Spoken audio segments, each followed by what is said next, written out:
हाताच्या फोडासारखी लहानपणापासून आई वडील त्या पोरीला सांभाळतात पहा, पण एकदा का तिच्या डोक्यावरती अक्षदा पडल्या ना, नंतर ती परक्याचं धन असते.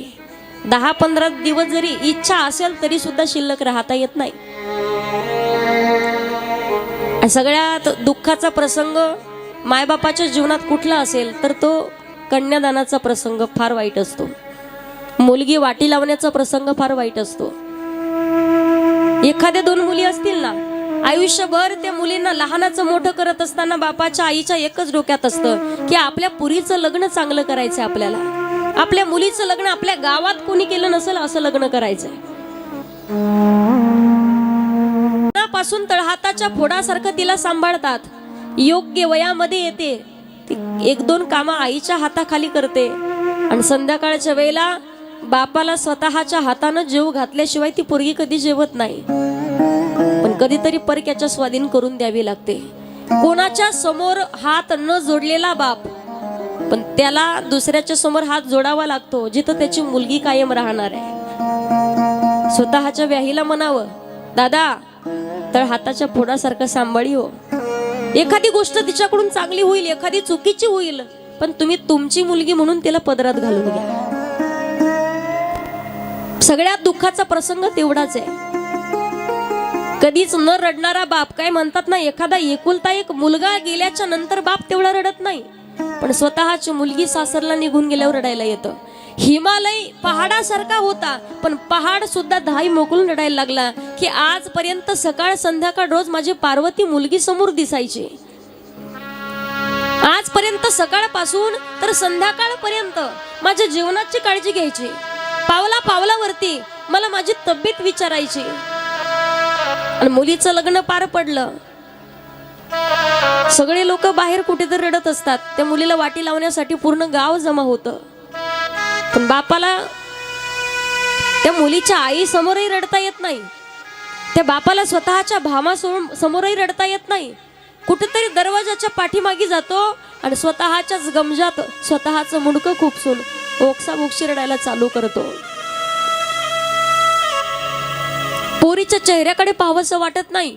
दरवेळेला स्वतःच्या पोरीला काहीतरी बोलत असतो, पण कधीच न रडणारा बाप, कोणासमोर हात न जोडणारा बाप आज ड्रायव्हरच्या साईड जातो आणि जावयाला सांगतो, जावई बापू लहानपणापासून सांभाळी, माझ्या काळजाचा तुकडा मी तुमच्या स्वाधीन करतोय.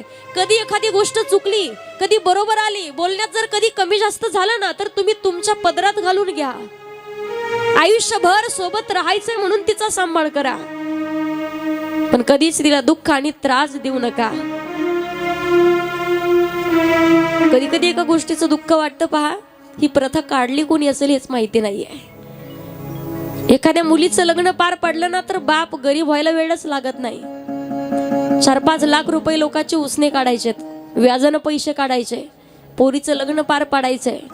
लग्न लागल्याच्या नंतर त्या पोरीचं एखादी वस्तू, एखादं काम जरी चुकलं ना, सासू आणि सासरे पहिले एकच म्हणणार, तुझ्या मायबापाने हे शिकवलं का? ज्या मुलीला स्वतःचं घर सोडून मामाच्या घरी राहायचं माहिती नाहीये, ज्या मुलगी कधी स्वतःच्या मायबापाला सोडून 4 दिवस दुसऱ्याच्या घरी राहिली नाही, मला सांगा अशा मुलीला आयुष्यभर दुसऱ्याच्या घरी दिवस काढायचे, ती सुखाचे असू द्या अथवा दुःखाचे असू द्या. पोटचं लेकरू दुसऱ्याच्या स्वाधीन केलं तर लोकांना वाटतं आमच्या पुरीला तिच्या सासऱ्यानं, तिच्या सासूनं स्वतःच्या लेकरासारखं सांभाळलं पाहिजे. पण सगळ्यांनी सांगा मला, स्वतःच्या सुनाला का वाटत नसेल की आपली मुलगीच आहे? स्वतःच्या सुनाला पाहिल्याच्या नंतर का वाटत नसेल की आपल्या मुलीपेक्षा सुद्धा आपण हिच्यावरती जास्त जीव केला पाहिजे, हिला जीव लावला पाहिजे? काम करता करता एखादी वस्तू फुटली, पोरी करून जर फुटली ना, तर पोरगी सांगते, आई ही वस्तू फुटली माझ्याकडून, जाऊ दे म्हणे आपण दुसरी आणू. पण तीच वस्तू जर सुनाकडून फुटली ना, तर पूर्ण सासू पूर्ण घर डोक्यावर घेतल्याशिवाय राहत नाही. कित्येक घटना घडतात पहा. सासरचा जाच, सासरचा त्रास न सहन झाल्यामुळे आज कित्येक मायबापांवरती आणि कित्येक पोरींवरती आत्महत्या करण्याची वेळ येते. आपल्यामुळे एखाद्याची मुलगी हिरावली जाते. मागच्या वेळेस तुम्ही प्रकरण पाहिलेत. आणि कधी सांगत असते, भावाचं लग्न झाल्याच्या नंतर भावाच्या संसारामध्ये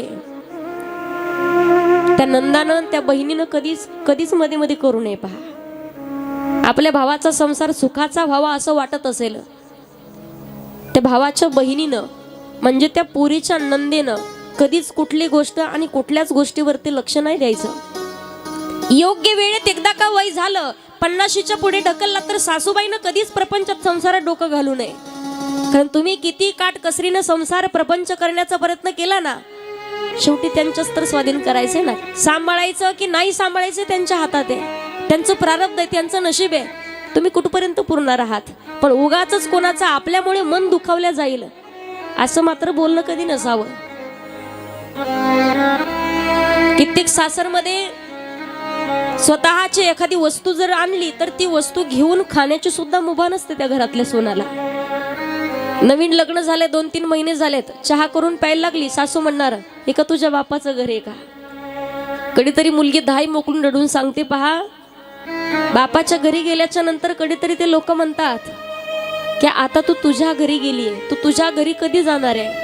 आणि सासरमध्ये आल्याच्या नंतर काही लोक म्हणतात की हे का तुझ्या बापाचं घर आहे का. आजपर्यंत पुरीचा ठिकाणच नाही लागला पहा कधी.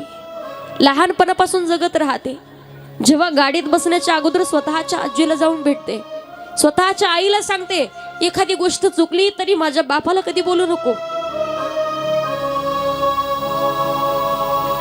चुकीचं पाऊल उचलतील असं वडील असं कधी त्यांच्याशी बोलू नको. त्यांना तसं वागावं लागेल असं तू कधी त्यांना बोलू नको. स्वतःच्या आजीला सांगावं, आजी वडिलांना शुगर आहे ग माझ्या.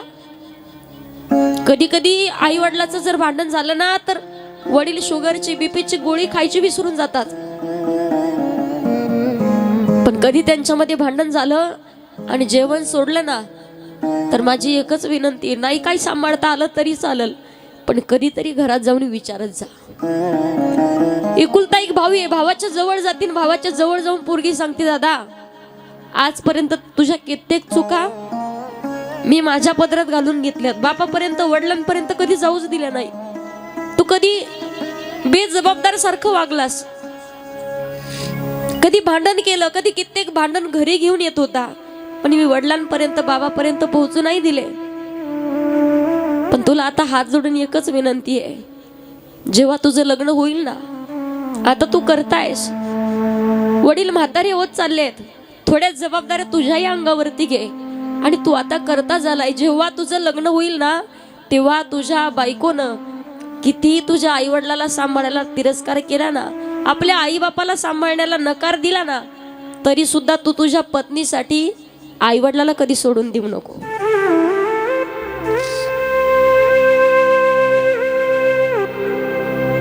तुम्हाला कालही सांगितलं पहा, मायबापाच्या जीवनात दुःख एवढं महान आहे. सोलापूरच्या भागात एकदा मी लातूरकडे कीर्तनासाठी निघले होते पहा. गेटच्या समोर गेले, चहा पाण्याची एक दुकान होती, तिथे एका बाबाला पाहिलं. 75 वर्षाचे असतील. आई वडील लेकराला जन्म देतात पहा पण अपेक्षा केलेल्या असतात. 75 वर्षाचे आजोबा त्या बाबांना विचारलं, मला वाटलं होतं अगोदर हॉटेलचे मालक असतील नाहीतर त्यांचे कोणी नातेवाईक असतील. बाबाला विचारलं बाबा वय किती, म्हणे 75. म्हटलं तुम्ही इथं काम कोणतं करता, रोज प्लेटा घासण्याचं काम करतो म्हणे, टेबल साफ करण्याचं काम करतो.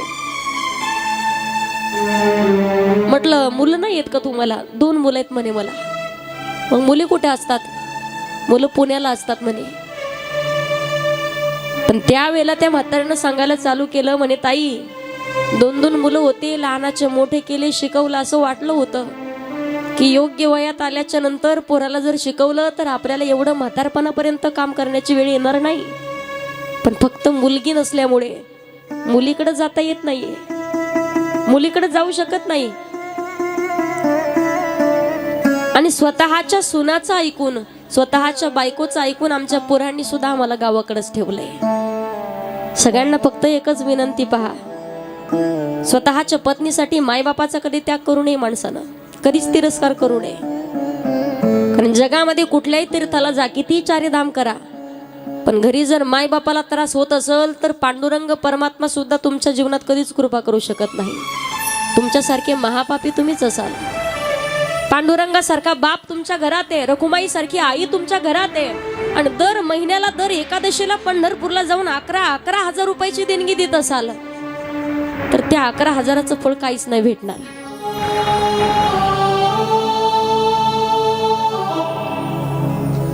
पहाडासारखा हिमालय धाई मोकळून रडू लागला, पण मैना माता पार्वती मातेला समजावून सांगते, पार्वती कायम जर हे नातं टिकून राहायचं असेल आणि तुला आयुष्यभर जर महादेवाच्या सोबत राहायचं असेल ना, तर कधी पती पत्नींच्या मध्ये सुद्धा वाद होतो. सासरमध्ये गेल्याच्या नंतर आपल्यामुळे कधीच त्यांना त्रास होईल असं वागणं मात्र कधी वागू नको.